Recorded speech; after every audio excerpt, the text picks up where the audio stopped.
युवराज्ञी येसूबाई 29 वर्षे 29 वर्षे ज्या माऊलीने स्वतःला मोगलांच्या कैदेत ठेवून शिवछत्रपतींचे स्वराज्य अबाधित ठेवले त्या युवराज्ञी येसूबाईबद्दल इतिहासाला अधिक माहिती नाही हे दुर्दैव कोणाचे आपले की इतिहासाचे। केवळ 9 वर्षांचा संसार, तोही छत्रपती संभाजी महाराजांसारख्या सिंहाच्या छाव्याबरोबर केलेला। पती जिवंत असताना सुद्धा या पतिव्रतेला काही दिवस विधवेचे सोंग आणावे लागले। होय, आग्र्याहून सुटल्यावर शिवछत्रपतींनी छोट्या संभाजीला दडवून ठेवून अफवा पसरवली की युवराजांचा काळ आला, त्यामुळे संभाजीराजे सुखरूप स्वराज्यात येईपर्यंत त्यांना विधवा म्हणून जगावे लागले। मनाची केवढी प्रगल्भता! त्यानंतर कपटाने आणि फितुरांच्या मदतीने औरंगजेबाने पतीला पकडल्यानंतरही धीरोदात्तपणे परिस्थितीला सामोरे जाणारी, पतीला हाल करून ठार मारल्यावरही स्वराज्याचा गाडा चालविण्यासाठी स्वतःचे आभाळाएवढे व्यक्तिगत दुःख बाजूला सारून शिवछत्रपतींनी उभारलेले स्वराज्य वाचवण्यासाठी स्वतःला आणि पोटच्या गोळ्याला शत्रूकडे तब्बल 30 वर्षे ओलीस ठेवून घेणारी ही हिमालयाइतकी उंच स्त्री पहिली की राष्ट्रसेवा म्हणजे काय हे आपोआप लक्षात येते।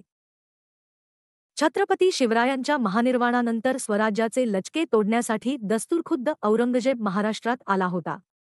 शिवाजी महाराज जिवंत नसल्यामुळे आता आपल्याला सहजपणे स्वराज्य ताब्यात घेता येईल हा त्याचा मनसुबा होता। पण संभाजी महाराजांनी तो मनसुबा आपल्या पराक्रमाने उधळला। अखेर कपटाने आणि घरभैद्यांची मदत घेऊन त्याने छत्रपती संभाजी महाराजांना कैद केले आणि अखेर 11 मार्च 1689 रोजी त्यांनी महाराजांना अत्यंत क्रूरपणे ठार मारले। महाराणी येसूबाई यांच्या कर्तृत्वाला आणि त्यागाला इथेच सुरुवात झाली।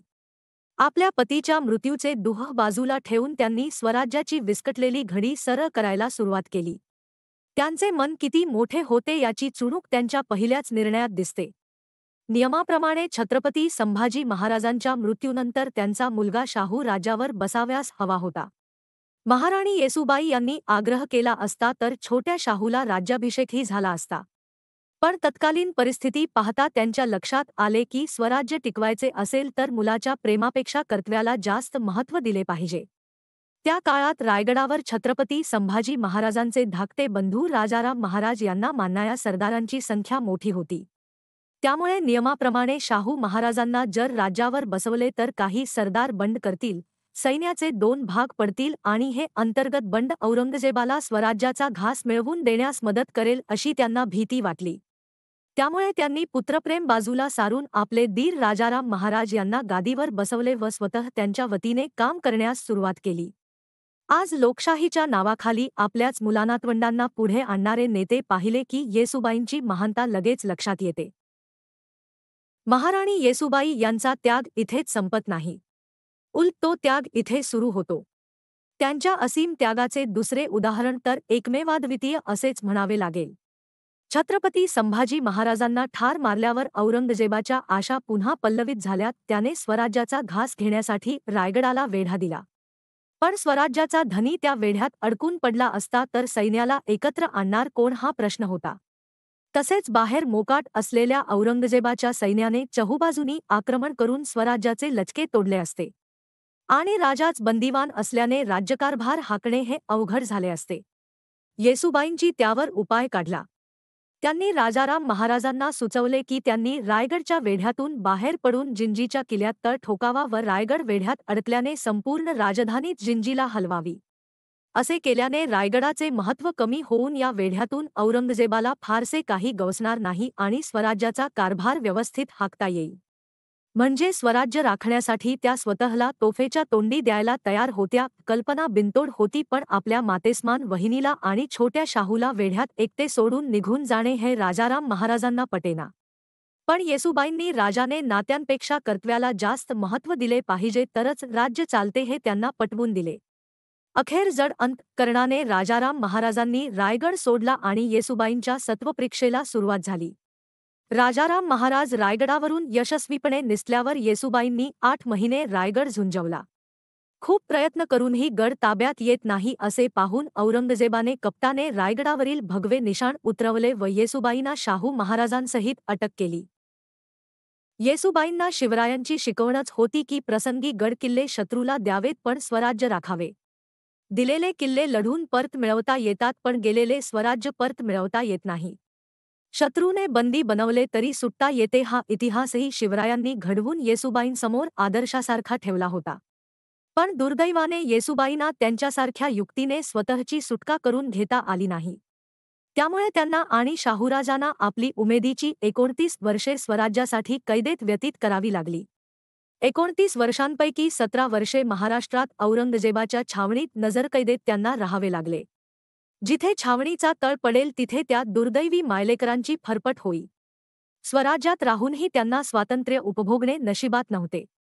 औरंगजेबाच्या मृत्यूनंतर त्या दोघांची रवानगी दिल्लीला करण्यात आली आणि त्यानंतरची 12 वर्षे परमुलाखत वनवास सहन करावा लागला. प्रभू रामचंद्रना किंवा पांडवांना 14 वर्षेच वनवास होता. त्या वनवासातही ते स्वतंत्रपणे श्वास घेऊ शकत होते, पण येसूबाईंना आणि शाहूराजेंना 29 वर्षे पारतंत्र्याच्या वनवासात घालवावी लागली.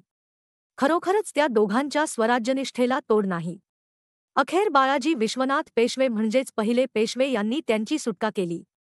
मोगलांच्या कैदेतून छत्रपती शाहूंची सुटका व्हावी यासाठी ते 1705 पासून मध्यस्थी करीत होते. बाळाजी विश्वनाथ पेशवे यांनी कर्जे काढून फौजा उभारल्या आणि छत्रपतींच्या सर्व शत्रूंचा पराभव केला.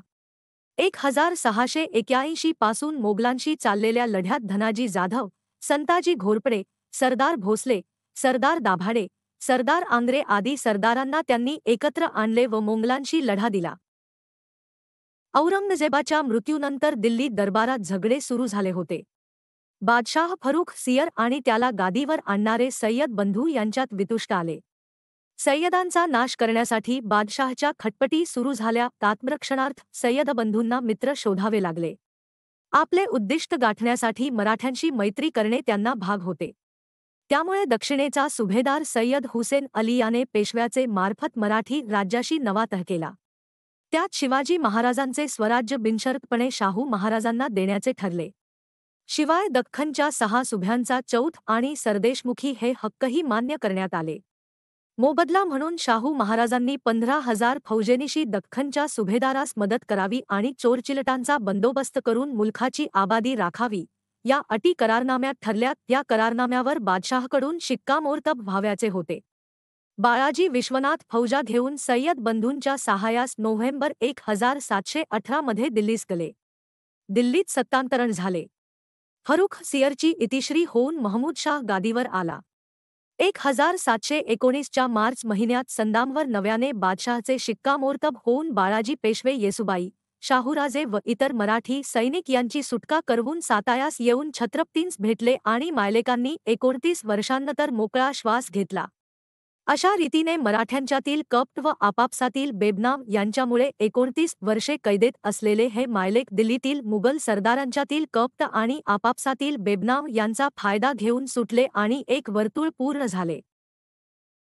1690 ते 1719 अशी 29 वर्षे त्यांनी कैदेत कशी काढली असतील याची नुसती कल्पना जरी केली तरी अंगावर काटा येतो. आजूबाजूला परधर्मीय पुरुष माणसे, संपूर्ण वातावरण परकीय, खाणे-पिणे, रीतिरिवाज, पोशाख सारेच अनाकलनीय आणि अबोध असताना त्या प्राप्त परिस्थितीशी कशा काय सामोया गेल्या असतील. मुस्लिम धर्म स्वीकारण्यासाठी छत्रपती संभाजी महाराजांवर जुलूम करणारा औरंगजेब महाराणी येसूबाईंशी कसा वागला असेल. त्याच्या क्रूर वृत्तीशी त्यांनी कसा सामना केला असेल. धर्मांतराच्या आणि अब्रूच्या भीतीच्या सावटात त्या 29 वर्षे कशा राहिल्या असतील. आपला धर्म आणि अब्रू त्यांनी कशी सांभाळून ठेवली असेल. या इतक्या वर्षात त्यांचे मानसिक संतुलन ढले कसे नसेल. महाराष्ट्रातील 17 वर्षांच्या कैदेत मुलगा जवळ तरी होता, पण दिल्लीला गेल्यावर दोघांची 12 वर्षे जाणीवपूर्वक ताटातूट करण्यात आली. त्यावेळी त्यांच्या मनाची अवस्था काय असेल. या आणि अशा असंख्य प्रश्नांच्या विचारांनी मनात काहूर माजते. औरंगजेबाच्या तंबूचे सोन्याचे कळस कापून नेल्यामुळे आणि गनिमीकाव्याने मोगलांना ज्या धनाजी संताजी यांनी सळो की पळो करून सोडले, त्या धनाजी जाधव आणि संताजी घोरपडे यांना येसूबाईंची सुटका करणे का शक्य झाले नाही. त्यांच्या सुटकेस 29 वर्षे का लागली याचा शोध इतिहासात शिरून घेतला पाहिजे.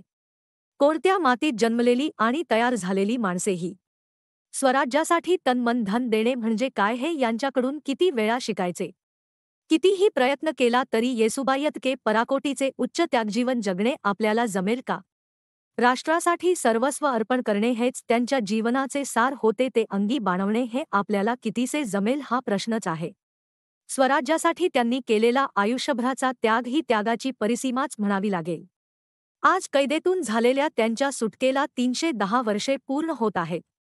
त्यानिमित्ताने त्यांच्या त्यागाचा आणि बलिदानाचा इतिहास सर्वतोमुखी करणे आणि त्यांच्या असीम त्यागाला वंदन करणे इतके तर आपण नक्कीच करू शकतो.